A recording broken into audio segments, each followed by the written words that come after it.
Hi friends, happy Sunday అండి. ఈరోజు మరి మీరందరూ మీ ఇంట్లో ఏం చేసుకున్నారో, నేనైతే గోంగూర చికెన్ ట్రై చేశాను. ఈరోజు చాలా బాగా కుదిరింది. ముందుగా కడాయి పెట్టేసుకుని ఆయిల్ వేసేసుకోండి.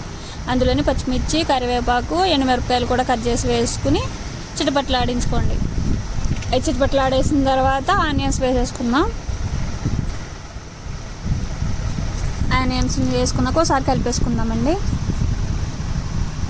కలిపేసుకుని మూత పెట్టేసుకుందాం.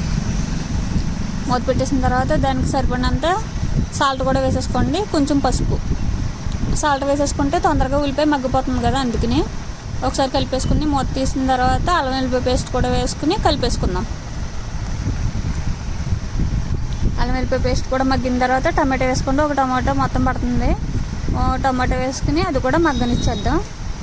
చూసారు కదా, టమాటో కూడా మగ్గిపోయింది. మగ్గిన టమాటోని ఒకసారి మ్యాష్ చేస్తా కలిపేసుకోండి. ఇప్పుడు గ్రేవీకి సరిపడినంత, కర్రీకి సరిపడినంత కారం, గరం మసాలా కూడా వేసేసుకోండి.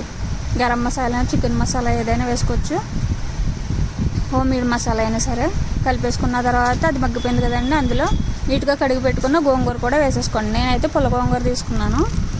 గోంగూర కూడా వేసేసుకున్నాక గోంగూర కొంచెం మగ్గిన తర్వాత చికెన్ కూడా వేసేసుకోండి. చికెన్ కూడా మగ్గనిచ్చేసుకుందాం.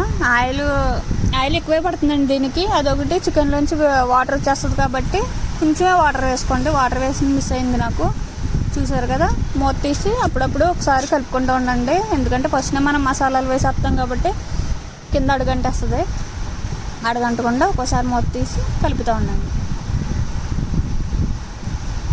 చూసారు కదా, ఆయిల్ కూడా పైకి వచ్చేసింది. గ్రేవీ కూడా చక్కబడిపోయింది.